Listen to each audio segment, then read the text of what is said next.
예, 오늘은 그리스도인은 정부의 명령에 어디까지 복종해야 하는가라는 제목으로 하나님 말씀을 선포합니다. 우리나라 속담에 사람 나고 돈 낳지 돈 나고 사람 낳느냐 그런 속담이 있습니다. 사람이 먼저란 얘기죠. 이 같은 의미로 사람 나고 권세 낳지 권세 나고 사람 낳은 게 아닙니다. 그만큼 사람이 중요하다는 얘기입니다. 그런데 그 사람을 하나님이 만드셨습니다. 모든 일에는 순서가 있고 질서가 있고 또 원뿌리가 있는 것입니다. 이것을 무시하면 안 되는 것입니다. 권세란 것도 사람에게 주어지는 것인데, 주어진다는 얘기는 하나님께서 권세의 사용을 그렇게 사용하도록 설정하셨다는 말씀인 것입니다. 사람에게 주어진 권세는 잘하든 혹은 못하든 모두가 하나님께서 만들어 주셨고 또 하나님의 뜻 안에서 허용하신 줄 믿습니다. 오늘 설교는 이 세상 권세, 즉 국가, 더 구체적으로 말씀드리면 정부에 관해서 우리에게 복종하라고 성경은 말씀하시고 있습니다. 맞습니다. 우리는 정부에 복종해야 합니다. 그런데 어디까지 우리가 복종해야 하는가 하는 그 문제를 오늘 말씀드리고자 하는 겁니다. 그 이유를 기독교가 핍박받던 그 시대, 로마 시대였습니다. 이 로마서가 쓰여진 그 당시 시대입니다. 그래서 오늘 읽었던 우리 로마서 본문의 말씀을 통해서 분명히 알려주고 있습니다. 세상의 모든 것은 하나님이 만드셨어요. 그리고 하나님이 폐하십니다. 세상의 권력도 하나님이 직접 세우시고 또 그 권력을 끌어내리시기도 하십니다. 하나님이 하십니다. 이것이 하나님의 절대 주권인 것입니다. 그리스도인은 이 하나님의 절대 주권을 인정하는 자들인 줄 믿습니다. 믿으시면 아멘 합시다. 아멘. 지금 우리가 코로나로 인해 가지고 거의 2년 동안 하나님 앞에 제대로 예배를 못 드리고 있는 실정입니다. 세상은 가면 갈수록 사단의 세력이 득세해서 우리로 하여금 자꾸 이 그리스도인들이 믿음에서 떨어져 나갈 수 있도록 또 떨어져 나가게 만드는 상황이 우리에게 오고 있습니다. 성경에 이미 기록되어 있는 내용입니다. 우리가 하나님 앞에 예배를 얼마나 가볍게 여겼으면 하나님께서 진노하셨어요. 그래서 하나님이 예배의 소중함을 너희가 한번 깨달아 봐라 라는 마음으로 우리에게 전염병을 보내신 것입니다. 옥과 석을 가리는 그런 마음, 그리고 알곡과 가라지를 하나님께서 직접 가리는 마지막 때의 심판, 이것을 앞두고 우리에게 전염병을 보내신 의도가 있다는 겁니다. 모든 일에는 이와 같이 다 하나님의 뜻이 있는 것입니다. 참새 한 마리도 그냥 땅에 떨어지지 않는다고 성경은 말씀하고 있습니다. 하나님의 허락하심이 없으면 되는 일이 없습니다. 중국발 우한 코로나에 대한 구체적 발생 원인에 대한 논란이 많았습니다. 여러 가지 이야기들이 많이 있었습니다. 그러나 그 많은 원인들 중에서 한 가지 분명한 것이 있습니다. 사단과 그 하수 세력들이 코로나 바이러스를 퍼뜨렸다는 것입니다. 그래서 자기들의 권세하에서 전 세계 인류들을 통제하에 둔다는 것이 그들의 목표인 것입니다. 그리고 그 계획이 지금 거의 눈앞에 실현 단계에 왔다는 것을 우리는 알 수가 있습니다. 코로나 이후에 지금 경제가 무너지고 있습니다. 사회의 시스템이 지금 거의 다 무너지고 있습니다. 그리고 악한 일들이 마치 선한 일처럼 둔갑해서 이렇게 바뀌고 있는 중입니다. 사람들이 많이 죽어가고 있습니다. 최근에 지금 한국의 유명한 넷플릭스 드라마 오징어 게임이라는 드라마를 여러분들이 얘기를 들으셨을 것입니다. 저도 잠시 그 내용을 보았는데 섬뜩하더라고요.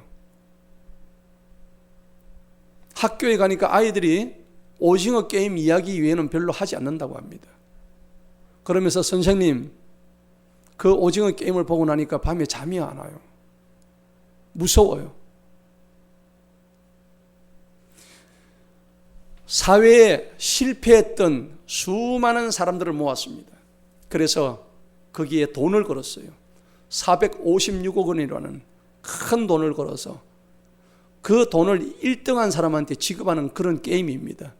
그런데 문제는 거기 탈락한 사람들 전부 다 사정없이 죽여버립니다. 그 게임이 일단 참여했다면 빠져나갈래야 나갈 수가 없는 시스템으로 되어 있습니다. 여러분, 그 게임이, 그 드라마가 상징하는 내용이 뭘까요? 지금 우리 사회의 모습을 그대로 보여주고 있다는 겁니다.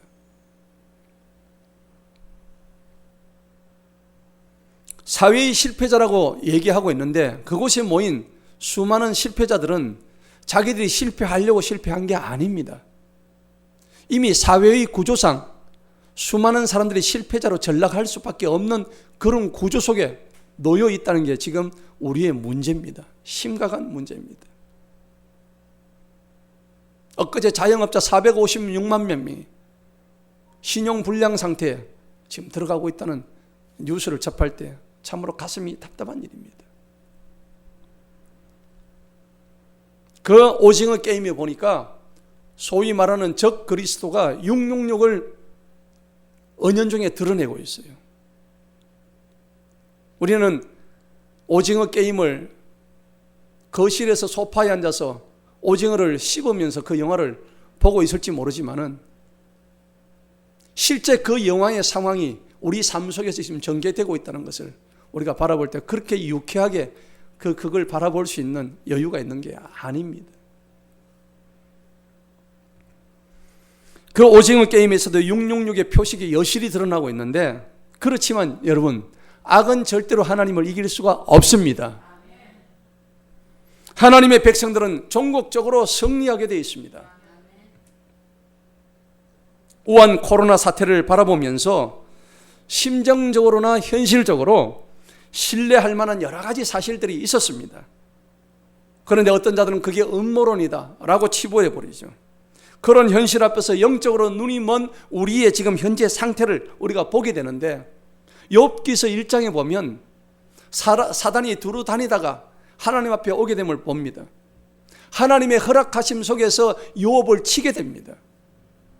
사단이 우리를 치는 것도, 결국은 악이 우리를 치게 되는 것도 하나님의 허락하심 속에 있다는 것을 우리가 분명히 알아야 합니다. 성경에 보면 민수기 14장 12절에 하나님께서 전염병을 보내시는데, 요즘 우리가 민수기를 읽고 있잖아요. 전염병은 하나님의 통치에 순응하지 않고 회개하지 않음에 대한 하나님의 진노하심이 분명히 있다고 성경에 민수기 14장에서 말씀하고 있습니다. 그리고 계시록에서는 마지막 때는 이 땅에 여러 가지 재앙들이 많이 오는데 3종 세트가 와요. 기근이 오죠. 전쟁이 옵니다. 그리고 전염병이 오는 겁니다. 이 3종 세트가 지금 계속적으로 이 땅을 치고 있습니다. 곳곳에서 지진이 또 일어나고 있습니다. 역사적으로 볼 때 이 땅의 교회들은 하나님의 말씀인 성경을 기준으로 모든 것을 결정해야 합니다. 그런데도 불구하고 그 성경을 해석하는 데 있어서 각자 입장이 다른 거예요. 이 교회 다르고 저 교회 다르고, 이 교단 틀리고 저 교단 틀리고, 이 종교 틀리고 저 종교 틀리고. 그럼에도 우리는 하나님의 말씀인 성경의 유일한 기준이 되어야 함을 믿으시기 바랍니다. 주님 안에서 하나된 모습을 보여주지 못한 우리의 모습이 하나님 앞에 얼마나 죄된 모습인 것을 우리가 깨달아야 하는 거예요. 처음에 코로나가 발생했을 때에 많은 사람들이 교회 내에서 코로나가 발생하니까는 교회가 마치 불온 집단으로 인식되게 된 거예요. 그래서 수많은 교회에 다니는 성도들이 교회에 그리스도인의 마치 도덕적 책임이 있는 그런 식으로 스스로를 인정해 버렸어요. 그러므로 인해서 비대면 예배를 당연히 해야 된다고 우리 성도들 스스로가 그렇게 생각해 버리고 말았다는 사실입니다. 그래서 비대면 예배를 드리자고 주장하는 그 옹호론자들이 그들의 주장의 근거로 삼았던 구절이 오늘 읽었던 우리 로마서 13장 1절로 7절 본문 말씀이에요. 오늘 우리가 읽었던 말씀이 바로 그 말씀이에요.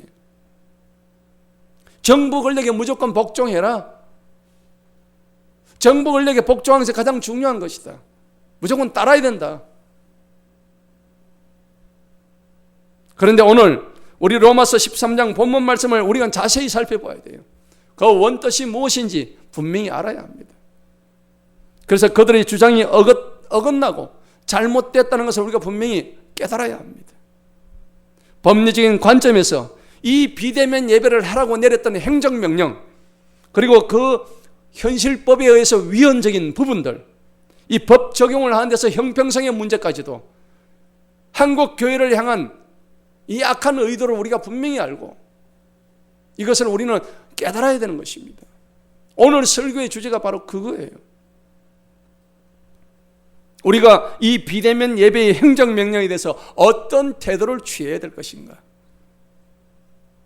그리고 우리가 역사적으로, 성경 신학적으로, 그리고 법리적 결론을 실천적으로 우리 삶 속에서 그리스도인의 삶에서 어떻게 과연 적용을 해야 될 것인가. 이것이 오늘 설교의 주제인 것입니다. 여러분, 로마에 가면 로마법을 따르라고 했습니다. 군대에 가면 당연히 군의 상관의 명령에 복종해야 합니다.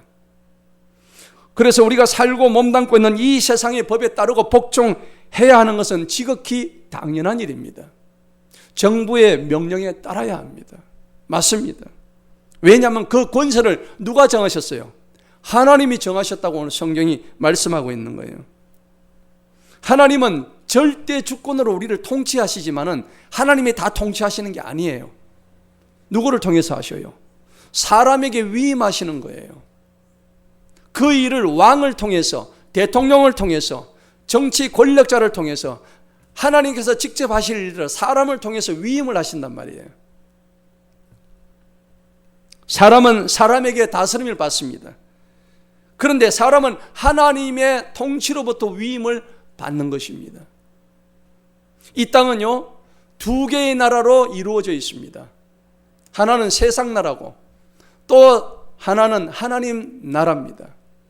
우리가 보고 있는 킹제임스 성경에는 킹덤 오브 갓 그렇게 되어 있습니다. 하나님의 왕국이라고 되어 있습니다. 나라는 네이션이잖아요.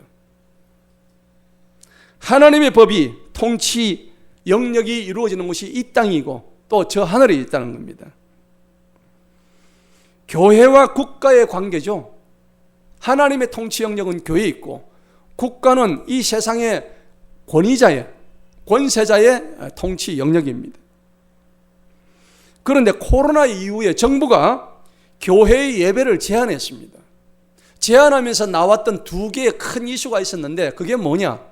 정교 일치냐 아니면 정교 분리냐, 이런 전문적인 용어를 여러분들이 들어보셨을 것입니다. 신문에도 많이 나오고 언론에도 굉장히 많이 나왔습니다. 토론도 굉장히 많이 된 부분이에요. 여러분, 정교 일치가 무엇이고 정교 분리가 무엇인지 그 역사적인 배경과 의미를 우리는 분명히 알아야 합니다. 먼저 정교 일치란 게 뭐냐? 정부와 교회가 하나가 된다는 얘기입니다. 정부와 교회가 하나예요. 정교 분리는 뭡니까? 정부와 교회는 완전히 독립적이다. 서로 간섭하지 말아야 된다는 얘기입니다. 그런데 먼저 정교 일치에 대해서 한번 알아볼까요? 정부와 교회가 하나가 되어야 되는데 이 주장은 근본적으로 아주 잘못된 주장입니다. 이 주장은 완전히 틀린 주장입니다. 정교 일치로 가면 절대 안 됩니다. 정부와 교회가 하나가 되면 안 돼요. 여러분, 국가가 교회를 만약에 장악하게 되면 어떤 일이 벌어질까요? 공산주의처럼 교회의 기능이 완전히 마비가 되는 것입니다. 오늘날 교회는요, 전염병을 퍼뜨리는 사회의 좀이 되어버렸어요. 그 다음에 곰팡이, 독버섯과 같은 그런 지탄을 받는 프레임이 교회 위에 지금 씌워져 있다는 겁니다. 누구에 의해서요? 결국 이 정부와 언론에 의해서 그 프레임 자체가 완전히 씌워져 있는 거예요. 여러분 곰곰이 한번 생각해 보셔요. 그런데 문제가 더 있는 게 뭐냐니까 많은 교회들이 이 주장에 동조를 하고 있다는 겁니다. 아무 생각 없이 이러한 주장들에 동조를 하고 있다는 거죠. 그래서 자진해서 먼저 말하기도 전에 교회들이, 한국 교회들이 공예배를 축소해 버렸습니다. 공예배를 없애 버렸습니다. 그래서 아예 비대면 예배로 들어가 버린 겁니다. 영상 예배로 다 들어가 버린 거예요. 수많은 성도들이 귀에는 이때다 다 떨어져 나갔습니다. 쉽게 돌아올 수 없습니다. 돌아오지 않을 겁니다. 하나님은 이러한 사태를 이미 다 알고 계셨습니다. 특별히 한국 교회를 대표하는 대형 교회들이 책임이 크다고 할 것입니다. 코로나 초기에 현 정부의 법무부의 인권국장이라고 했던 사람이 이런 발언을 했는데, 이 사람은 고위 관리임에도 불구하고 한국 교회를 없애야 되겠다 하는 그런 발언을 한 적이 있습니다.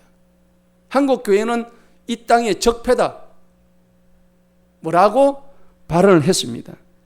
그런데 문제가 더 뭐냐니까 한국 교회가 그 얘기를 들었을 때 그 당시에 별다른 저항이 없었다는 겁니다. 이게 우리의 현실입니다. 오늘 우리 한국 교회의 가장 큰 문제점이 되고 있다는 사실입니다. 우리 모두의 책임이에요. 누가 누구에게 손가락질 할 수가 없어요. 우선 나 자신부터 책임이 우리가 느껴져야 되는 사실입니다. 지금 교회의 예배는 마치 정부의 지시에 의해서 이거 이렇게 해야 하면 이렇게 하고 저렇게 해야 하면 저렇게 하는 그런 형국이 되어버렸어요. 아무리 큰 대형 교회도 몇 명까지 해 그러면 그 숫자를 지켜야만 됩니다. 심지어는 납득할 만한 이유도 없는데도 불구하고 참석 인원까지 지정받아서 예배를 드려야 되는 이런 참 비참한 모습 앞에 조금만 더 진행된다 그러면 중국 공산당이 교회의 십자가를 다 끌어내렸잖아요. 지금 우리가 중국 선교하러 들어갈 수 없는 지금 상황입니다. 들어가면 바로 잡힙니다. 지금 중국의 공식적인 집회는 아예 할 수 없는 상황이 되어버렸는데 드디어 중국 공산정부가 이미 자기들의 마각을 다 드러낸 그런 지금 상황입니다. 어떤 목사님이 북한에 갔습니다. 고려 호텔 가니까는 책을 팔고 있었는데 그 책을 한 권 구입을 했습니다. $10를 주고. 그 책 이름이 뭐라고 되어 있냐니까 김일성 거인은 바로 하나님이라는 책이었더랍니다. 김일성이가 바로 하나님이라는 책 제목이. 거기에 보니까 이런 내용이 있었다고 해요. 제가 한번 읽어보겠습니다. 사도신경을 바꿨답니다. 전능하사 당과 인민을 영도하시는 김일성 주석을 내가 믿사오며 그 외아들 김정일 동지를 내가 믿사오니 이는 공산당으로 잉태하서 미제국주의자들에게 박해를 받으시고 저리로부터 인민을 해방하러 오시리라. 여러분, 이 내용이 그대로 지금 적혀 있다는 거예요. 그 책에 사도신경을 완전히 바꿔가지고.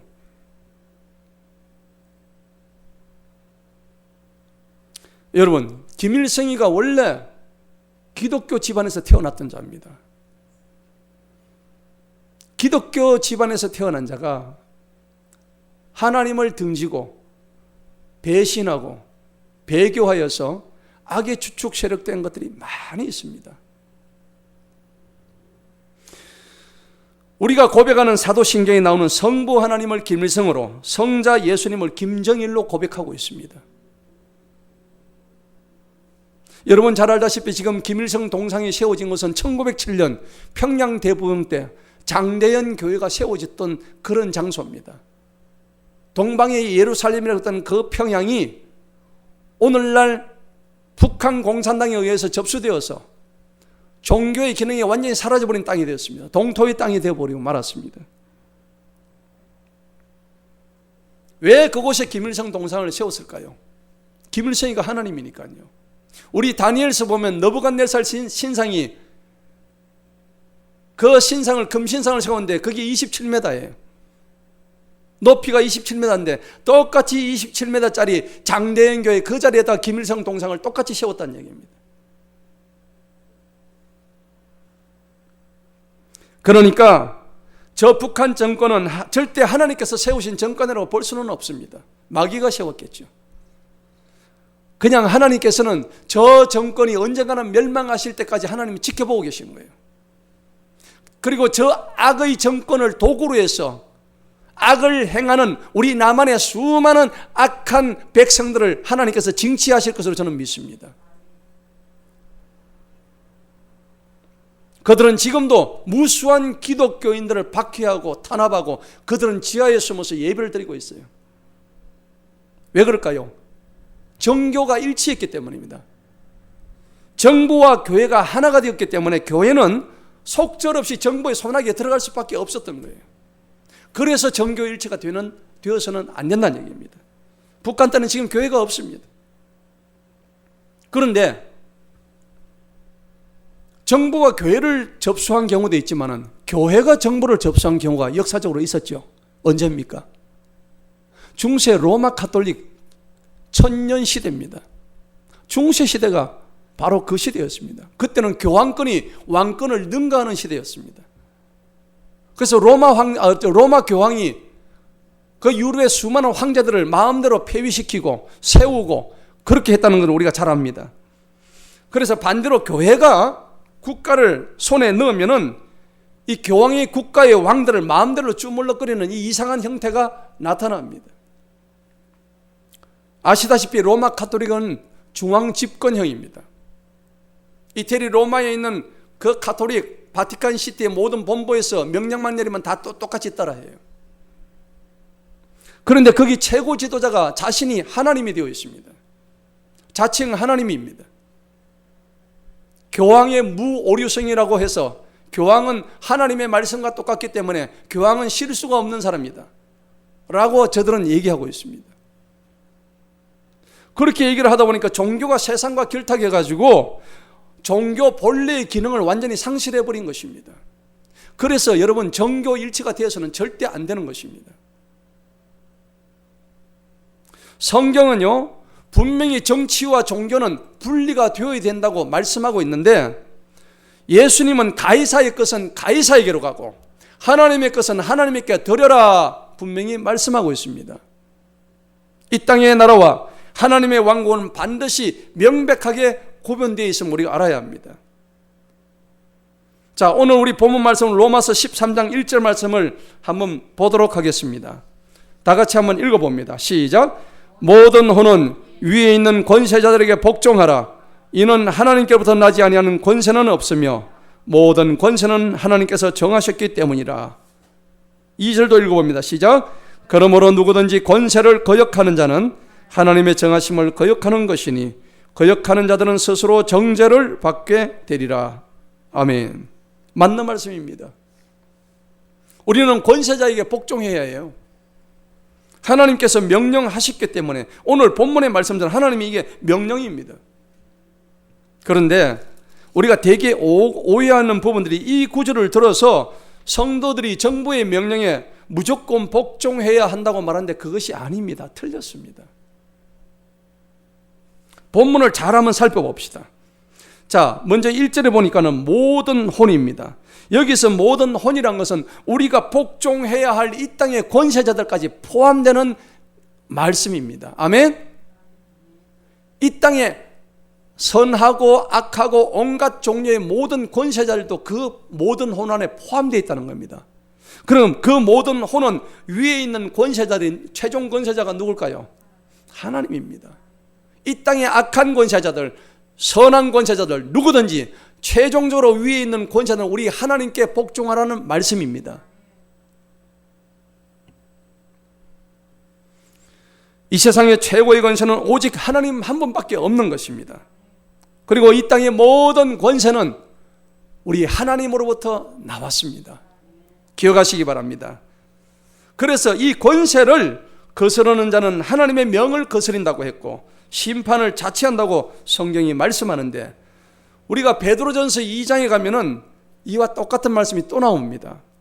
베드로전서 2장 13절에 보면 너희는 주님을 위하여, 성경 한번 펴보시기 바랍니다. 너희는 주님을 위하여 인간의 모든 규례들에 복종하되 왕에게는 최고 권위자에게 하듯하고 혹 총독들에게는 악을 행하는 자들을 벌하고 선을 행하는 자들을 칭찬하라고 그분께서 보내신 자들에게 하듯하라. 아멘. 너희는 누구를 위해야 됩니까? 주님을 위하라고 했습니다. 인간의 모든 규례들에 복종을 해야 되는데 목적이 누구예요? 주님을 위해서 인간의 모든 규례들에 복종해야 하는 것입니다. 하나님은 최고의 통치권을 가지신 분이시지만은 사람의 통치자는 사람에게 위임을 하셨어요. 우리를 다스리는 어떤 정치 지도자가 나오기를 하나님은 원하셨던 것입니다. 사람들끼리, 너희들끼리 도덕과 규범을 만들어서 부모 자식 간의 가정을 만들고, 그리고 상하관계의 여러 조직들 속에서 그 질서에 따라라, 서로 질서 있게 하고 평화롭게 하며, 그래서 종국적으로는 주님을 위해서 하나님을 영화롭게 해라, 이것이 하나님의 뜻입니다. 그렇기 때문에 우리 인생의 최종 목적은 고린도전서 10장 30절 31절의 말씀처럼 오직 우리의 인생의 목적은 하나님의 영광을 위해서 사는 것이 우리의 목적이 되어야 될 줄로 믿습니다. 그렇게 살지 않으면 아무 의미가 없어요. 잘못 산 인생이 되고 마는 것입니다. 우리가 인간의 규례에 복종하는 이유가 분명히 베드로전서 2장에 나오는 말씀처럼 13절에 주님을 위해서 해야 되는 거예요. 목적과 동기가 분명해야 우리는 하나님이 기뻐하시는 삶을 살아갈 수 있는 존재인 것입니다. 오늘 이 본문의 말씀은 정부의 권세를 가진 정부에 우리가 순종하라고 그랬는데, 이 권세라는 것은 중앙정부만이 아닙니다. 지방정부, 예를 들어서 부산시, 부산시장, 서울시장, 우리 위에 있는 어떠한 권력이든지 그 권력에 우리가 복종하라는 얘기입니다. 그런데 우리가 이 말씀을 가지고 의문을 가질 수가 있어요. 나는 지금 이 정부를 인정하지 않는데, 나는 이 정부를 싫어하는데 어떻게 하나님께서 이 정부가 하나님께로부터 나왔단 말인가? 어떻게 하나님이 이 정부를 위해서 기도하고 복종을 어떻게 하란 말인가 하고 의문을 가질 수가 있는 거예요.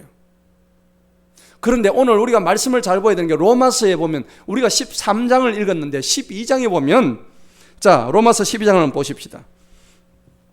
거기 보면 복음의 은혜를 받은 그리스도인들이 어떻게 살아야 되는지 이야기를 쭉 하고 있습니다. 로마서 12장에서. 그런데 갑자기 국가의 권위에 대해서 내용이 등장하는데, 우리는 이 로마서가 쓰여졌던 당시의 시대의 상황을 이해를 해야 됩니다. 로마서가 쓰여졌던 당시 시대가 언제였습니까? AD 60년 네로 황제 그 당시 시대였습니다. 1세기 로마제국을 우리가 살펴보면요, 그 당시 로마는 기독교인들에게 절대 호의적인 시대가 아니었습니다. 오히려 기독교인들을 탄압하지 않으면 다행인 것이죠. 로마라고 하는 나라는 이전에 그리스라든지 이집트라든지 페르시아 같은 그 큰 열강 대국들을 다 무너뜨렸던 나라입니다.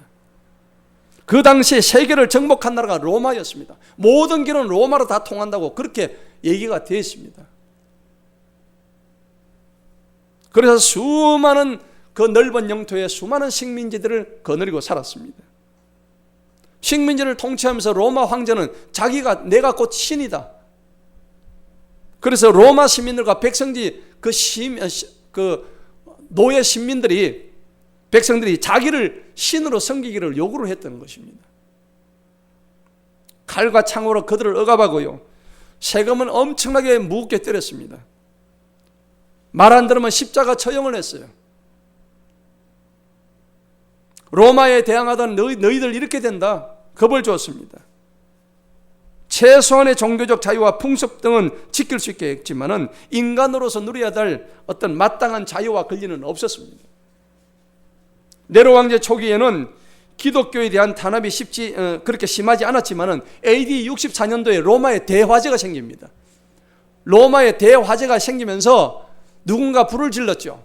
그래서 그 불질렀던 원수를 기독교인으로 지목을 하게 됩니다. 그때부터 기독교인들은 전부 로마의 대적하는 세력이다라는 프레임이 씌워지게 됩니다. 여러분, 이런 프레임을 생각할 때 오늘날 우리 교회가 박테리아의 온상이 됐다는 그런 프레임과 유사하다는 생각이 들지 않습니까? 그때부터 기독교 탄압과 박해가 극심했습니다. 여러분, 영화 바울이라는 영화가 있는데 제가 그 영화를 보니까는 그 당시에 로마 시대 사람을, 기독교인들을 잡아서 죽이는데 산채로 벽에 매답니다. 그리고 사람 몸에다가 기름을 묻힙니다. 그리고 불을 지르는데 밤새도록 타는 불꽃에 의해 가지고 주위를 밝힙니다. 산 사람을 이렇게 불에 태우는 거죠. 이게 실제로 있었던 얘기예요. 이렇게까지 기독교를 탄압했다는 것입니다. 그런데 참 놀라운 것은 그러면 그럴수록 기독교는 더 번성해 갔다는 사실입니다. 그래서 로마서 12장 후반부에 보면은 여러분들 한번 보시기 바랍니다. 로마서 12장 보니까는 19절을 한번 보십시다. 사랑하는 자들은 너희 스스로 원수를 갚지 말고 도리어 진노하심에 맡기라. 여기서 말하는 원수가 누구냐면은 로마 정부를 말하는 거예요. 실제로는 여기서 말하는 원수는 자기들을 탄압했던, 그렇게 죽였던 로마 정부를 얘기하는 거예요. 너희가 원수 갚지 마라. 원수 갚는 것은 나의 일이니 내가 갚겠다. 20절에 보니까 그러므로 네 원수가 줄이거든 먹이고 그가 목마르거든 마실 것을 줘라. 원수의 머리 위에 숯불을 내가 피우겠다. 21절에 보니까 악에게 지지 말고 도리어 선으로 악을 이겨라. 이렇게까지 말씀하는 거예요. 여러분, 지금 로마의 기독교인들의 가장 큰 원수가 누굽니까? 로마 정부예요. 그렇게 자기들을 탄압했는데 다 잡아 죽이고 홀로 시험에 나가서 사자밥이 되게 하고 감옥에 가두고 태우고 이렇게 하니까, 이런 상황에서 로마의 기독교인들이 반감을 안 품겠습니까? 당연히 품죠. 우리 왕은 황제가 아니다. 우리의 영원한 왕은 하나님이시다. 그리스도인과 국가의 관계, 로마 교회의 이런 어려운 상황 속에서 이 말씀이 등장했다는 것을 우리가 알아야 합니다. 그 배경을 알아야 되는 거예요. 여러분, 비단 이 성경 시대뿐만 아니라 21세기 오늘날 현대를 살아가는 우리 역시 그리스도인으로서 이 로마 시대의 정부와 맺었던 그 당시의 관계와 마찬가지로 우리 이 시대도 우리 현 정부와 우리가 어떤 관계를 맺어야 될 것인가를 다시 한번 깊이 생각해 봐야 합니다. 중요한 문제입니다. 우리는 국가의 권위를 어디까지 인정하고 어디까지 도대체 복종을 해야 하는가 하는 것을 명백하게 우리는 말씀을 통해서 오늘 깨달아야 합니다. 그런데 오늘 성경은 국가관에 대한 대원칙을 분명하게 우리에게 알려주고 있습니다. 오늘 우리가 읽었던 본문의 말씀이 바로 그 내용이에요. 말씀을 보겠습니다. 바울은 명료하게 모든 그리스도인이 정부의 권위에 복종해야 된다고 말씀하고 있습니다. 자, 3절을 한번 보시겠습니다. 이것을 알기 위해서 오늘 우리 본문에서 하나님께서 이 세상의 권세들에게 권세를 주신 목적이 무엇인가를 잘 살펴봐야 되는데 3절 한번 봅니다. 이는 다스리는 자들은 선한 일들에 대해서 두려움이 되지 아니하고 악한 일에 대해서 된다 했습니다. 권세자들에 대해서는 선한 일을 하는 데서는 두려워할 필요가 없죠. 악한 일을 할 때는 누구를 두려워해야 됩니까? 하나님을 두려워해야 되겠죠. 성경은 분명히 말씀합니다. 오늘 성경에 분명히 적혀 있습니다. 그렇다면 네가 그 권세를 두려워하지 아니하려느냐? 선한 일을 행하라. 그러면 그에게서 칭찬을 받으리라. 우리가 정부에서 선한 일을 행해야 합니다. 4절을 보시겠습니다. 4절을 보니까 이는 그가 내게 선을 이루기 위한 하나님의 뭐라고요? 사역자래요. 누가요? 이 정부의 권세자가 하나님의 사역자래요. 할렐루야. 그런데 하나님의 사역자가 어떻게 그렇게 할 수 있냐 이겁니다. 그가 너희의 선을 이루기 위한 하나님, 그러므로 너는 악을 행하지 마라. 그래서 4절에 보니까는 그러나 만일 네가 악한 일을 행하면 두려워해라. 그가 헛되이 칼을 가지고 다니지 아니한다. 권세자는 손에는 뭐가 주어졌다고요? 칼이 주어진 거예요. 이 칼을 가지고 뭐 해요? 권세자에게 주어진 이 칼을 가지고 권세자에게 말을 듣지 않는 사람을 갖다가 칠 수 있는 권한을 주셨다는 겁니다.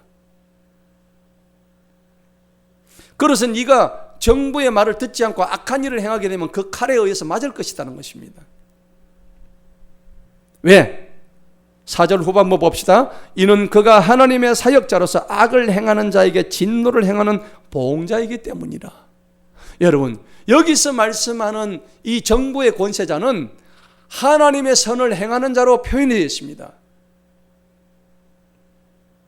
그런 자에게 복종하라는 얘기입니다. 여러분, 하나님은 사람들이 공존하기 위해서 정부가 필요하다고 지금 말씀하시는 거예요. 만약에 무정부 상태가 된다면 폭동이 일어나고 남의 것을 마음대로 훔치고 경제 질서는 엉망이 되고 사회 질서는 완전히 무너져 버릴 것입니다. 여러분들 베네수엘라 한번 보시기 바랍니다. 베네수엘라는 완전히 무너져 버렸습니다. 그래서 하나님은 정부를 만들어서 사회에 법과 규율을 만들고 질서를 만드신 거예요. 오늘 그 말씀의 4절에 보니까 그가 공연히 칼을 차고 있는 게 아니에요. 이 칼은 국가가 범법자들을 처벌하는 이 권력을 상징하는 거예요. 하나님은 정부에 칼을 주심으로 인해서 법을 어기는 자들을 처벌하고 사회를 안전하게 유지해 갈 수 있도록 하게 하신 거예요. 정부는 법을 만들어 가지고 나라의 안보를 책임지고 치안을 유지하고 그리고 모든 사회적인 약자들을 돌봐주고 우리에게 자유를 베풀어 줍니다. 만약에 국가와 제도가 없다면 법도 없고 질서도 없고 폭동과 죽음이 난무한 그런 세상이 될 수밖에 없는 거예요. 그래서 우리는 국가의 권세에 복종해야 된다는 겁니다. 자, 5절을 한번 보시기 바랍니다. 5절을 보면 그러므로 너희는 진노를 인해서만이 아니다. 양심을 위해서라도 반드시 복종해야만 하느니라. 너희 양심에, 너희 선한 양심에 하나님의 법에 순종하라는 겁니다. 그 국가의 질서에 순응하라는 겁니다. 그래서 우리는 이 정부에 하는 모든 일에 순응해야 됩니다.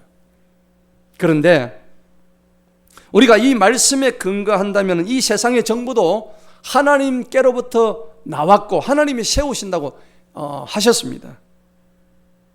그러면 이 세상의 정부는 어떻게 해야 될까요? 우리가 이 정부를 우리가 믿고 따라야 되는데 이 세상의 정부가 해야 될 일이 뭘까요? 여러분, 반드시 하나님의 법에 따라야 될 줄로 믿습니다. 하나님의 법대로 불의한 자를 벌하고 선한 자를 칭찬해야 합니다. 이게 이 정부가 해야 될 일인 거예요. 그런데 만일 이 세상의 정부가 하나님 말씀에 위배된 정책을 펼친다면 우리는 절대 따를 수가 없는 거예요. 여러분, 작년에 차별금지법을 법으로 만들려고 했습니다. 여러분, 차별하면 안 되죠? 차별하면 안 됩니다. 그런데 차별해야 될 게 있습니다. 동성애는 차별해야 됩니다. 할렐루야. 이런 것을 모르고 있다면 우리가 제대로 된 신앙생활을 할 수가 없는 거예요.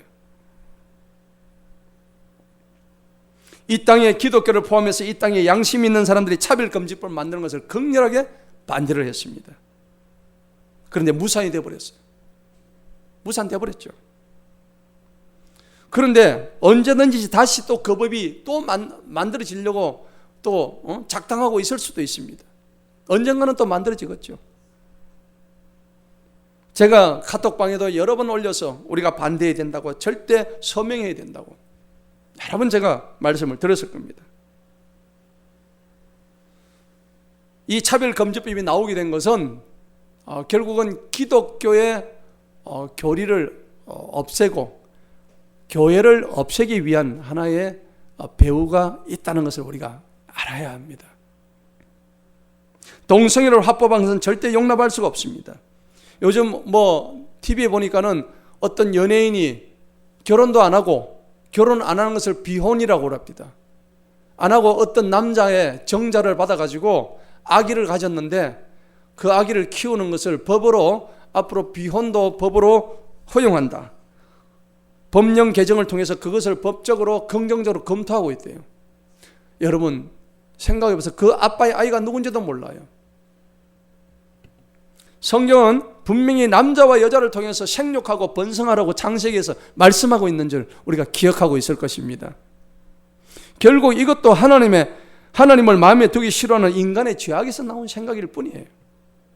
이와 같이 이 세상의 정부도 하나님께서 세우셨는데 이 세상의 정부도 오늘 말씀처럼 하나님의 사역자들인 것입니다. 여러분 잘 아시는 우리 종교개혁자 중에 칼빈이라는 사람이 있습니다.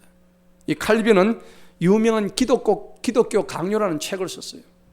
이 기독교 강요에 보면 국가 통치에 관한 여러 가지 제4부에서 많이 적어놨는데 하나님은 이 세상의 정부를 최고의 자리에 올려놓지 않았다고 기록이 되어 있습니다. 거기에는 단지 사람들 위의 자리에 놓으셨을 뿐이라고 말씀하고 있죠. 그러니까 이 세상의 정부에 누가 계시냐면 하나님이 계시다는 겁니다. 아멘. 요즘 정치인들은 국민이 정부 위에 있다고 하는데 이것도 잘못된 겁니다. 정부 위에 하나님께서 계십니다. 그 아래에 정부가 있습니다. 하나님께서 정부를 세우신 목적이 뭘까요? 그것은 하나님의 법을 이 땅에 실현하기 위해서입니다. 만일 정부가 하나님의 자리에 국민들을 내세우고 소수의 국민들이 원한다면 성경에 위배된 모든 것도 다 허용하고 받아들인다면 우리는 절대 이것을 인정할 수가 없는 것입니다. 믿으십니까? 오늘 본문 말씀을 통해서 6절 7절을 한번 보시겠습니다. 6절에 보니까 이러한 까닭에 너희가 공세도 내야 되고 이는 그들이 하나님의 사역자들이 되어 바로 이 일에 항상 힘쓰기 때문이다. 그러므로 7절에 모든 사람에게 줄 것을 주되 공세받을 자에게 공세 내고 관세받을 자에게 관세를 내고 두려워할 자를 두려워하여 존경할 자를 존경해라. 오늘 본문 말씀에서 우리가 권세들에 복종해야 하는 이유가 있는 것입니다. 권세가 주님으로부터 나왔기 때문에 그들은 사회의 안녕과 질서를 유지함으로 인해서 우리가 평안히 주님을 섬기는 삶을 살 수 있도록 보장해주고 있기 때문입니다. 디모데전서 2장 2절에 보니 왕들을 위하고 권세 있는 모든 사람을 위해서 기도하고 간구하고 감사해라. 우리가 나라와 민족을 위해서 기도하잖아요. 자, 이거 왜 해야 됩니까? 디모데전서 2장 2절에는 하나님의 명령이기 때문입니다. 아멘. 왕들을 위하고 권세 있는 모든 사람을 위해서 기도하라고 적혀 있기 때문에 우리가 나라를 위해서 기도해야 되는 거예요. 그런데 우리가 날마다 나라를 위해서 기도한다는 게 그렇게 참 쉽지 않습니다. 나 자신을 위해서 기도하기도 힘든데 나라를 위해서까지 기도를 해요. 그런데 성경은 분명히 오늘 디모데전서 2장 2절에서 그렇게 우리에게 명령하고 있습니다. 이유가 뭘까요? 디모데전서 2장 2절에 이것은 우리가 모든 경건함과 정직한 중에 조용하고 평화로운 생활을 보장받게 하려 합니다. 여러분, 나라가 있어야 내 생활이 있는 거예요. 나라가 있어야 내 통장에 돈도 지켜주는 거예요. 나라가 있어야 내 재산도 지켜주는 거예요. 정부로부터 좋은 서비스 받음을 감사하시기 바랍니다. 우리는 세금을 정당하게 내야 되고 정부는 하나님이 세우신 꼭 필요한 제도입니다. 반면에 정부는 우리에게 교회의 지위를 완전하게 보호해 줘야 하는 것입니다. 칼빈은 기독교 강요 제4부 마지막 20장에서 국가 통치에 관해서 이렇게 기록하고 있습니다. 우리 그리스도인은 하늘나라의 백성인 동시에 또한 세상 나라의 백성이기도 하기 때문에 이 두 나라의 이중적인 통치를 받는 그런 자로서 구체적으로 그 삶을 어떻게 살아내야 될 것인가에 대한 설명이 이곳에서 쫙 전개가 되고 있어요. 아주 잘 설명해 놓았어요. 그래서 심지어 칼빈은 통치자가 악한 사람이라 할지라도 복종해야 된다고 말씀하고 있습니다. 단지 그들에 대한 심판은 누가 하냐면 하나님이 하신다는 것입니다. 우리가 할 수가 없는 거예요. 우리가 저 악한 통치자를 향해서 칼을 들고 총을 들고 나가서 할 수는 없다는 겁니다. 그것은 누가 하신다고요? 하나님이 하시는 겁니다. 우리의 의무는 뭐냐? 그런 악한 통치자를 할지라도 우리는 거기에 따라서 복종하라는 겁니다. 그런데 오늘 설교의 요지가 복종하기는 하는데 어디까지 복종하느냐 이겁니다. 오늘 설교의 키포인트가 그거잖아요. 복종하되 명령 이르면 그럼 무조건 복종해야 되느냐? 아니라는 겁니다. 관원에 대한 복종이 하나님께 대한 불순종이 되어서는 절대 안 돼요. 내가 관리에 복종을 하는데 그것이 하나님의 불순종이라면은 하나님께 대한 불순종, 우리는 복종해서는 안 됩니다. 할렐루야. 주님의 명령과 국가의 명령, 이 두 가지가 있어요. 두 가지가 서로 충돌을 할 때는 우리는 마땅히 주님께 복종해야 될 줄로 믿습니다. 사도행전 5장 17절에 보니 사람보다 하나님께 순종하는 것이 마땅하느니라 주님은 말씀하고 있습니다. 여러분, 북이스라엘의 여로보암 왕이 자기를 따르라고 그 백성들에게 금송아지를 만들어 놓고 계속 섬기라고 했는데 그 백성들이 여로보암 왕의 말을 그대로 들었어요. 그래서 하나님께서 진노해서 큰 심판이 있었습니다. 반면에 아합 시대에 엘리야 선지자가 있었는데 엘리야 선지자를 돕던 오바댜 궁궐 대신이 있었습니다. 이 오바댜 선지자가 왕의 명령에 따르지 않던 100명을 50명씩 나누어 가지고 별도로 숨겨 가지고 왕의 명령을 따르지 않고, 그래서 엘리야 선지자 나가지고 그 아합 선지자 450명과 함께 싸우는 장면이 나옵니다. 그런데 여러분 보세요. 하나님께서 그때 끝까지 남겨두신 그 7,000명이라는 하나님의 상징의 숫자가 있었습니다. 성경은 그들을 주께서 세우신 권력에 순종하지 않은 자들로 정죄하지 않습니다. 오히려 남은 자들로 부름으로 인해서 우리가 그들의 자세를 배워야 한다는 사실을 교훈하고 있는 것입니다. 성도 여러분, 모든 권위는 주님으로부터 나온 것이기 때문에 우리가 복종하되 성경의 명령과 서로 충돌할 때는 성경의 명령에 복종해야 합니다. 이것이 이 사회의 시민이면서 동시에 하나님 나라의 시민권자 된 성도들이 가져야 될 진정한 신앙인의 태도인 것입니다. 칼빈은 기독교 강요에 이렇게 얘기합니다. 그러므로 주께서는 왕들의 왕이시며 주께서 입을 여실 때는 누구보다 먼저 또 누구보다 더 중요시해서 그분의 말씀을 들어야 한다. 그 다음에 우리들 위에 가진 권위를 가진 사람들에게 순종해라. 그러나 주 안에서만 그들에게 순종할지어다. 분명히 기록이 되어 있습니다. 여러분, 성경에도 이런 예가 많이 나옵니다. 여러분, 모세를 잘 아실 것입니다. 모세가 어떻게 해서 살아났을까요? 애굽의 나일 강에서 그 갈대 상자 안에 숨겨져서 버려졌는데 애굽의 산파들이, 히브리 산파들이 히브리 왕의 명령을 무시하고 거역하고 모세를 살려주었던 겁니다. 그 한 사람의 생명 때문에 모세를 통해서 이스라엘 전 백성들의 구원의 역사가 나타났던 겁니다. 이거 잘한 겁니까? 못한 겁니까? 잘한 겁니다. 그래서 모세가 태어나서 그 이스라엘 백성의 지도자가 되었던 겁니다. 여러분, 다니엘의 세 친구가 누구예요? 미사엘, 하나냐, 아사랴잖아요. 느부갓네살 왕이 신상 앞에서 와서 절을 하라고 그랬는데 절을 하지 않았습니다.